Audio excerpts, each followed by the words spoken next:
رضيت بالله ربا وبالإسلام دينا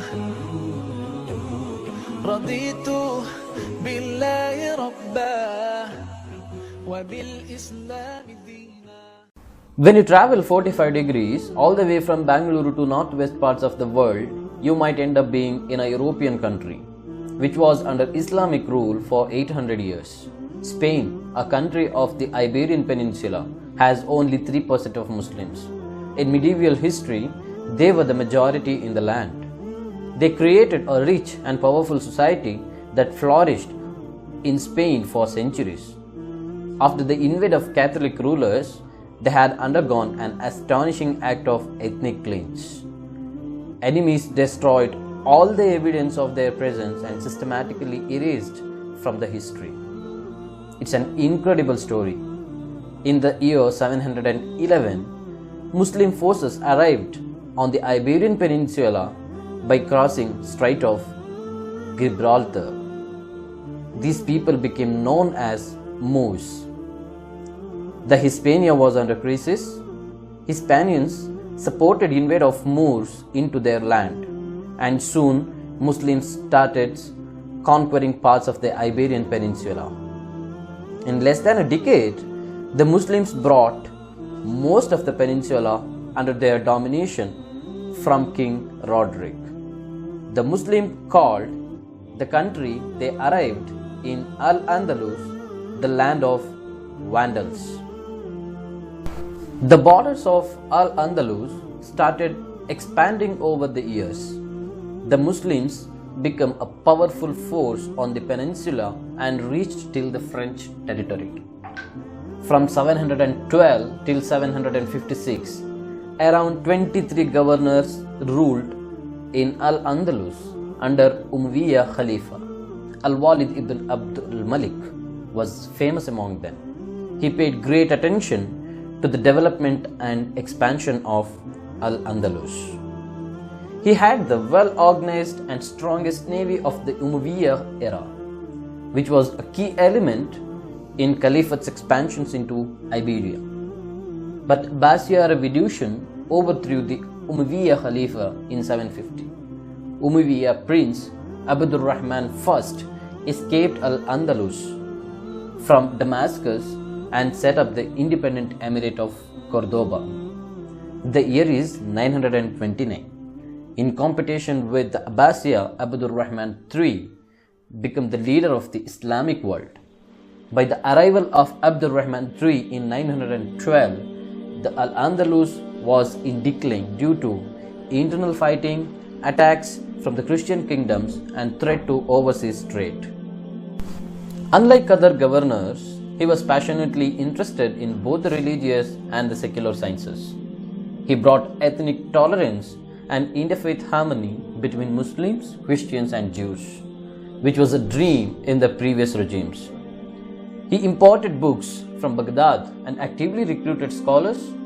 Soon, as a result, scholars, poets, philosophers, and historians began to migrate to Al-Andalus. The government started building infrastructure for libraries, hospitals, research institutions, and centers of Islamic studies.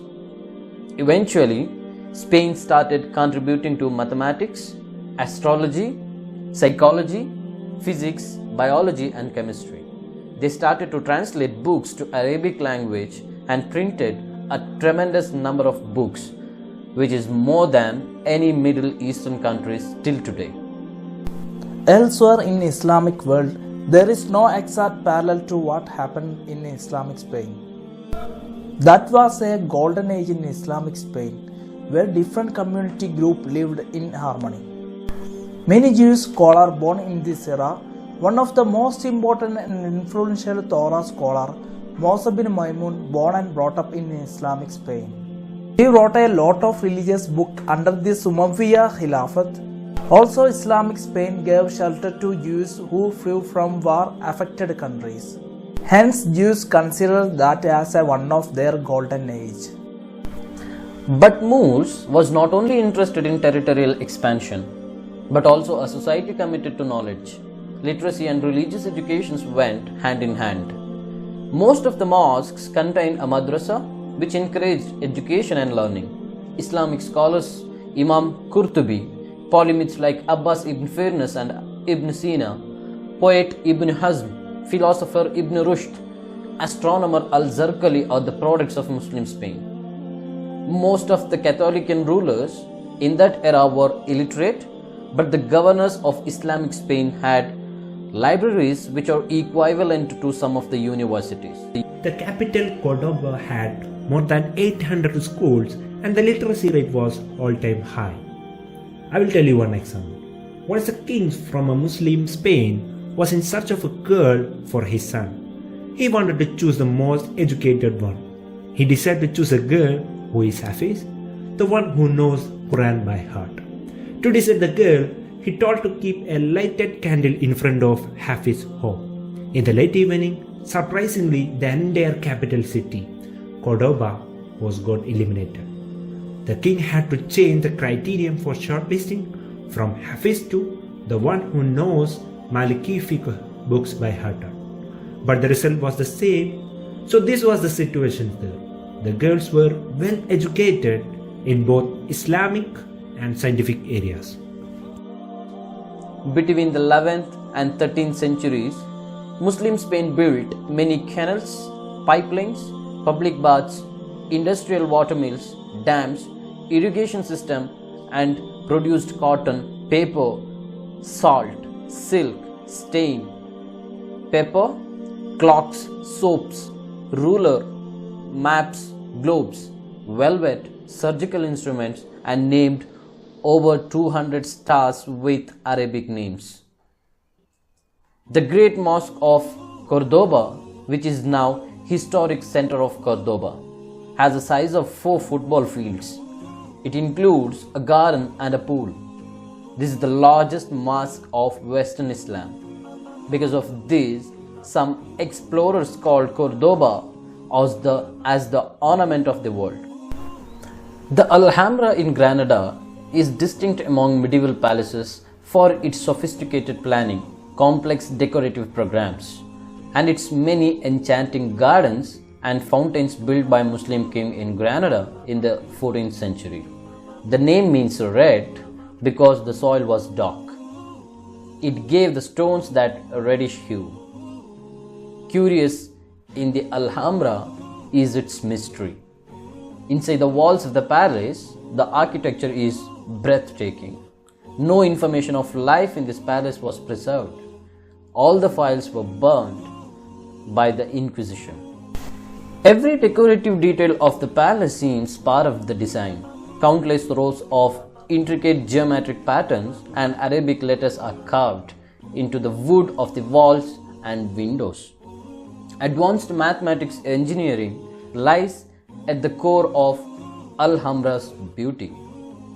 Madina Az-Zahra, the name means the shining city, was built by Abdurrahman III in 1940. This city was called Paradise on Earth. It included ceremonial reception halls, mosques, administrative and government offices, gardens, mint workshops, barracks, residences, baths, artificial rivers and canals. The established intellectual tradition, education system, cultural and technological legacy under new Umayyad Khalifa made Spain outstanding for the next 400 years. Till 1084, Spain was kept shining under the Islamic regime when neighbors were in darkness. The end of this golden age starts after the division of Al-Andalus into many provinces. They started fighting each other for power and wealth. Some groups sought help from the enemies of Islamic Spain, and eventually the Christian rulers invaded Al-Andalus territory. In 1084, King Alfonso captured the Toledo city. But Umayyad rulers took the help from Almoravid and brought back the peace in Al-Andalus. After 1146, Almohad took over the territory, but from the beginning of 13th century, the Christians started fighting again. At that time, Granada was the only city under the Islamic Spain. In 1942, the Christians invaded Granada and started a forced conversion. They banned Arabic language, destroyed religious evidences, and burnt a lot of books. Finally, the population of Muslims came down from 90% to 5% at the end of that century.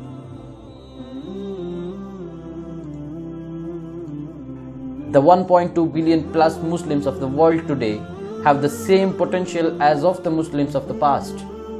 One of our great many challenges today is to recreate the dynamic legacy which existed in Al-Andalus. By its outstanding example, Al-Andalus proves that to the world as melting pot of religious faiths and races, we can, in reality, live and prosper with one another.